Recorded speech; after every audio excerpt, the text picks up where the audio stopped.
Hello friends, welcome to exam help progress study channel. तो दोस्तों, आज हम करने वाले हैं क्लास 12 का बहुत इंपॉर्टेंट टॉपिक है, बहुत इंपॉर्टेंट चैप्टर है, चैप्टर नंबर 1, जिसका नाम है मैनेजमेंट। जी हाँ, मैनेजमेंट। हमारी जो पूरी बुक है वो मैनेजमेंट पर ही आधारित है। अभी तक हमने क्या सीखा है? अभी तक हमने सीखा है बिजनेस के बारे में, सीखा है बिजनेस के बारे में जाना है। अभी हम बिजनेस के अंदर आए हैं, अभी हमें बिजनेस के अंदर आकर बिजनेस को मैनेज करना सीखना है। जी हाँ, मैंने वर्ड यूज़ किया मैनेज। मैनेज का मतलब क्या होता है और मैनेजमेंट क्या होता है? मैनेज का मतलब होता है इस तरीके से सारी एक्टिविटीज़ को, इस तरीके से सब चीज़ों को करना, सो दैट आपको जो ग्रोथ है, बिजनेस की जो ग्रोथ है, वो सबसे ज़्यादा ग्रोथ मिल सके, हाई लेवल पे ग्रोथ आपकी हो सके। अब आम जिंदगी में मैनेजमेंट के क्या फ़ायदे हैं, तो वो भी हम देखेंगे। ये बताना चाहूँगा कि आपको ये जो चैप्टर है ये इतना इम्पॉर्टेंट चैप्टर है। क्यों? क्योंकि नॉर्मल ज़िंदगी में तो यूज़ होता ही होता है। आप कहीं पर जॉब करेंगे फ्यूचर में तो ये बहुत अहम है, उसके लिहाज से बिज़नेस करेंगे तो भी बहुत अहम है। उसके बाद नॉर्मल लाइफ में भी, और पढ़ाई जितने भी आगे फर्दर अच्छी पढ़ाई करना चाहते हैं, लंबी पढ़ाई करना चाहते हैं, तो उनके लिए भी बहुत इंपॉर्टेंट है। क्योंकि ये चैप्टर जुड़ चुका है, उसके बाद ये एज अ सब्जेक्ट आ जाएगा। अभी तो ये एज अ आपको टॉपिक मिला है, अब आगे जाकर जब आप ग्रेजुएशन करेंगे तो ग्रेजुएशन में एज अ सब्जेक्ट है। उसके बाद ये पूरा कोर्स ही बन जाएगा। जो बच्चे बीबीए एमबीए करते हैं तो उनके लिए तो पूरा मैनेजमेंट, और इतनी डिमांड है इसकी मार्केट में, तो बहुत बेनिफिट होने वाला है। तो ध्यान से इसको समझिएगा और पेन और रजिस्टर अपने साथ में ज़रूर लेकर बैठें। तो चलिए समझते हैं मैनेजमेंट का अर्थ क्या होता है। सबसे पहले हम इसकी डेफिनेशन देखेंगे, जो कि एक सिंपल सी डेफिनेशन है। वो है मैनेजमेंट इज़ अ प्रोसेस। ये एक ऐसा प्रोसेस है, एक ऐसी कला है जिसके ज़रिए हम दूसरों से काम करवाते हैं। भाई, हम नॉर्मल ज़िंदगी में भी वर्ड यूज़ करते हैं मैनेज, कि मैंने चीज़ों को मैनेज कर लिया है। मैनेज करने का मतलब क्या है? यानी कि मैंने कुछ ऐसी एक्टिविटीज़ कर ली हैं जिसकी वजह से मेरा जो काम है, मेरे जो कार्य है, वो इतना अच्छे ढंग से होने वाला है कि मैं मैक्सिमम सेटिस्फेक्शन लेने वाला हूं। यानी कि मुझे बहुत अच्छे रिजल्ट्स मिलने वाले हैं। मेरा जो गोल था, मेरा जो मकसद था, वो मेरा पूरा होने वाला है बहुत अच्छे तरीके से।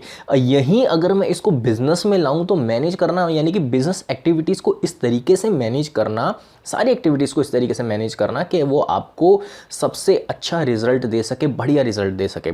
तो इसी को मैनेजमेंट नॉर्मल शब्दों में कहा जाता है। तो अगर इसकी टेक्निकल डेफिनेशन को हम देखेंगे तो वो क्या है? ये एक ऐसा प्रोसेस है जिसमें planning, organising, staffing, directing, controlling होती है, जिसमें कार्य किया जाता है एफिशिएंटली और इफेक्टिवली। ये हम समझेंगे।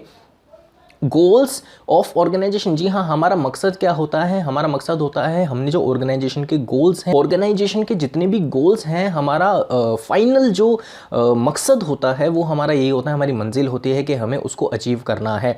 अब आगे देखते हैं हम एफिशिएंटली और इफेक्टिव का मतलब क्या होता है। देखिए, कार्य किया जा सकता है या तो इफेक्टिव तरीके से कार्य किया जा सकता है या फिर एफिशिएंट होकर कार्य किया जा सकता है।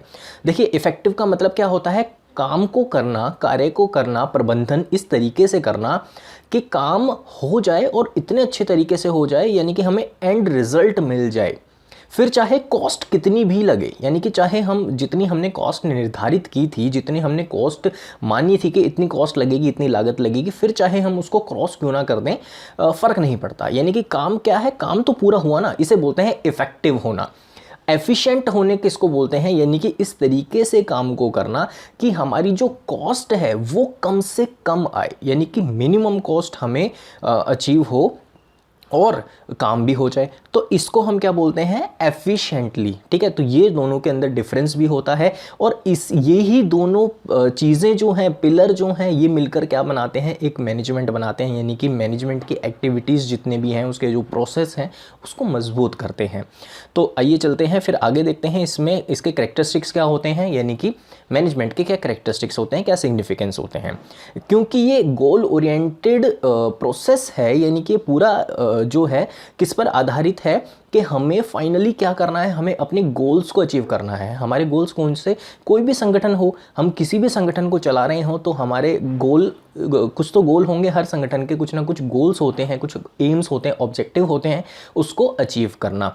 ठीक है। उसके बाद कहता है ये ऑल परसुएसिव है, यानी कि ये हर जगह काम में आने वाली चीज़ है। चाहे पॉलिटिक्स में ले लें, चाहे घर में ले लें, घर में चाहे किचन में ले लें, हम खाना बना रहे हैं उसमें भी मैनेजमेंट की आवश्यकता पड़ती है और मैनेजमेंट चाहिए वरना खाना। देखिए ऐसा नहीं है कि मैनेजमेंट के बिना कोई काम नहीं हो सकता है, लेकिन उतने अच्छे तरीके से नहीं होगा जिससे कि आपको अच्छी सेटिस्फैक्शन मिले, आपको बढ़िया रिजल्ट्स मिले, आप जो चाहते हैं एक्सपेक्टेशन से भी अबव आपको रिजल्ट्स मिले, अच्छे रिजल्ट्स मिले। वहीं अगर मैं बात करूं बिजनेस की, तो बिजनेस में हर व्यक्ति, बिजनेसमैन क्या चाहता है कि मुझे ऐसे रिजल्ट्स मिले कि मार्केट में मेरे कंपटीशन में कोई हो ना और सबसे ज़्यादा मैं प्रॉफिट अर्न कर सकूं। तो ये हर बिजनेसमैन का सपना होता है। तो इसको सपने को साकार कौन करता है? मैनेजमेंट करता है। अगर उसका मैनेजमेंट इतना अच्छा है तो उसको सक्सेस होने से फिर कोई नहीं रोक सकता। अब बात करते हैं यहाँ पे मल्टी डायमेंशनल होता है। मैं जी हाँ, मैनेजमेंट यहाँ पर मल्टी डायमेंशनल होता है। इसका अर्थ क्या है? ये कई तरीकों से कार्य करता है, यानी कि इसके बहुत सारे आयाम होते हैं, बहुत सारी एक्टिविटीज़ ऐसी होती हैं जो कि इसको सक्सेसफुल बनाती हैं। कॉन्टिन्यू प्रोसेस है, यानी कि बिजनेस क्योंकि कॉन्टिन्यूस है, बिजनेस जब तक चलता रहेगा मैनेजमेंट चलता रहेगा। तो जब तक आपका बिजनेस चलता रहेगा ये मैनेजमेंट भी चलता ही रहेगा, ना रुकने वाली क्रिया है। अब आगे बात करते हैं ग्रुप एक्टिविटी, यानी कि ग्रुप में किया जाने वाला कार्य है। क्यों? क्योंकि मैनेजर क्या काम करता है? मैनेजर का कार्य होता है, ये मैनेजमेंट है ही एक ऐसी आर्ट जिसकी मदद से वो दूसरों से कार्य करवाता है। यानी कि मैनेजमेंट क्या है? दूसरों से कार्य करवाना और अपने गोल्स को अचीव करना। तो ये दूसरों से कार्य ग्रुप में की जाने वाली काम एक्टिविटी है ये, ठीक है। उसके बाद डायनेमिक फंक्शन है, यानी कि अपने आप को हर सिचुएशन में ढाल लेता है। कैसी भी सिचुएशन आए, मार्केट में इन्फ्लेशन है, मार्केट में रिसेशन है, कैसी भी सिचुएशन है, ये अपने आप को भरपूर तरीके से अपने आप को एनवायरनमेंट में सिचुएशन के हिसाब से ढाल लेता है। टेंजिबल फोर्स है ये। उसके बाद हम देखते हैं इसके कुछ ऑब्जेक्टिव होते हैं। ऑब्जेक्टिव का अर्थ है कि क्यों बनाया गया है, क्यों हम मैनेजमेंट को पढ़ रहे हैं, इसका उद्देश्य क्या होता है। मैनेजमेंट के तीन उद्देश्य होते हैं। एक तो होता है पर्सनल, एक होता है सोशल और एक होता है ऑर्गेनाइजेशनल। ऑर्गेनाइजेशनल में क्या होता है? हमारे ऑर्गेनाइजेशन जो है उसका ये ऑब्जेक्टिव है, मैनेजमेंट का ये ऑब्जेक्टिव है कि वो ऑर्गेनाइजेशन के गोल्स को अचीव करे। अब ऑर्गेनाइजेशन के बहुत अलग अलग ऑर्गेनाइजेशन के अलग अलग गोल्स होते हैं। किसी का होता है कि हमें सबसे ज़्यादा यूनिट सेल करनी है, यानी कि मार्केट में हम ही चाहें, किसी और का प्रोडक्ट ही ना हो। कई ऑर्गेनाइजेशन जो होते हैं उनका ये मोटिव होता है, ये एम होता है, गोल होता है कि मार्केट में वो सबसे ज़्यादा कम क्वांटिटी बेचकर भी सबसे ज़्यादा पैसा अर्न करें। तो ये भी हो सकता है। तो अलग अलग, सबके अलग अलग ऑब्जेक्टिव होते हैं, तो उसी को अचीव करने में मदद करता है। सोशल ऑब्जेक्टिव, यानी कि बिजनेस का सिर्फ ये नहीं है कि मार्केट से पैसा लेता रहे, सोसाइटी से पैसे लेते रहें, नहीं। अगर हम बिजनेसमैन हैं तो हमारी रिस्पॉन्सिबिलिटी बनती है कि हम सोसाइटी के लिए भी कुछ करें। अब सोसाइटी के लिए क्या कर सकते हैं? सोसाइटी को जॉब प्रोवाइड करवाना, एम्प्लॉयमेंट प्रोवाइड कराना, रोज़गार देना, और साथ में सोसाइटी को अच्छी सर्विसेज देना, नई नई टेक्नोलॉजी देना, नई इनोवेशंस देना। तो ये बिजनेसमैन का, बिजनेस का काम होता है। तो पर्सनल ऑब्जेक्टिव क्या होते हैं? अब पर्सनल ऑब्जेक्टिव वे ऑब्जेक्टिव होते हैं। हर व्यक्ति के कुछ ना कुछ ऑब्जेक्टिव हैं। हर व्यक्ति चाहता है कि वो अपने लाइफ में ग्रोथ चाहता है, तो ये उसके पर्सनल ऑब्जेक्टिव में आ जाता है। आगे बात करते हैं हम इंपॉर्टेंस की। इसके क्या इंपॉर्टेंस है, यानी कि अगर हमने मैनेजमेंट किया तो हमें क्या क्या फ़ायदे मिलने वाले हैं। देखिए, आपकी जो गोल्स हैं उसको तो अचीव करने में सहायता करता ही करता है। आपकी एफिशिएंसी को बढ़ा देता है। जहाँ पर पहले आप अपनी कंपनी के अंदर 100 यूनिट्स प्रोड्यूस कर रहे थे, अब आप आपकी एफिशिएंसी बढ़ गई। अब आप अपनी कंपनी के अंदर ज़्यादा काम कर सकते हैं कम कॉस्ट पर। क्रिएट्स अ डायनेमिक ऑर्गेनाइजेशन, यानी कि आपके ऑर्गेनाइजेशन को ऐसा बना देगा कि आप हर सिचुएशन में कार्य कर सकते हैं, ठीक है। उसके बाद कहता है हेल्प्स अचीव पर्सनल ऑब्जेक्टिव। अब ये पर्सनल ऑब्जेक्टिव को अचीव करने में सहायता करता है, कंट्रीब्यूट करता है सोसाइटी के डेवलपमेंट को। अब आप देखेंगे जहाँ जहाँ भी बिजनेस जाता है, जहाँ जहाँ भी बड़ी बड़ी इंडस्ट्रीज जाती हैं, वो पूरे एरिया की क्या हो जाती है? ग्रोथ हो जाती है। तो ये इसका कार्य होता है। अब आगे देखते हैं नेचर क्या होता है। मैनेजमेंट को हमने कुछ चीज़ों के साथ क्या किया? जुड़ाव किया, उसका नेचर देखा हमने, नेचर जाना उसका। अब नेचर क्या होता है? मैनेजमेंट को हम एज अ साइंस भी पढ़ते हैं, यानी कि मैनेजमेंट कुछ साइंस से मिलता जुलता है, मैनेजमेंट कुछ आर्ट्स से मिलता जुलता है, और मैनेजमेंट कुछ प्रोफेशन से मिलता जुलता है। अब मैनेजमेंट साइंस से कैसे मिलता जुलता है? साइंस में क्या होता है? साइंस में एक्सपेरिमेंट्स होते हैं, ठीक है, उसकी एक्सेप्टेबिलिटी होती है हर जगह। तो मैनेजमेंट भी कुछ ऐसा ही है, एक्सपेरिमेंट्स पे आधारित है। कई बार हमें एक्सपेरिमेंट्स करने पड़ते हैं जो कि हमें सक्सेस दिलाते हैं, और कई जगहों पर हम क्या देखते हैं कि ये ये आर्ट है, यानी कि स्किलफुल कार्य है, स्किल्स से किया जाने वाला कार्य है। उसके बाद हम देखते हैं मैनेजमेंट को एज अ प्रोफेशन, यानी कि बहुत ज़्यादा ये मैनेजमेंट प्रोफेशन के अंडर नहीं आता है, बट कहीं ना कहीं बहुत सारी जगहों पर ये एज अ प्रोफेशन भी काम करता है। क्यों? क्योंकि प्रोफेशन के अंदर क्या होता है, प्रोफेशन के अंदर स्पेशलाइजेशन चाहिए होता है, यानी कि स्पेशल व्यक्ति ही उसे कर सकता है, प्रोफेशनल व्यक्ति कर सकता है। तो मैनेजमेंट का भी कुछ ऐसा ही है, इसके अंदर भी स्पेशलाइजेशन चाहिए, इसके अंदर भी कैसा चाहिए, स्किलफुल व्यक्ति चाहिए, यानी कि प्रोफेशनल व्यक्ति के ही ये किया जाने वाला कार्य है। इसके लेवल्स अलग अलग होते हैं, 3 टाइप के लेवल्स में इसको बांटा गया है।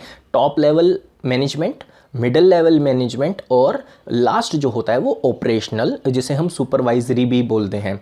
तो टॉप लेवल मैनेजमेंट में कौन लोग होते हैं, जैसे सीईओ हो गए, ठीक है ना, जो कंपनी के बड़े लोग होते हैं, तो वो क्या कार्य करते हैं, उनका काम होता है policies banana, rules and regulations banana.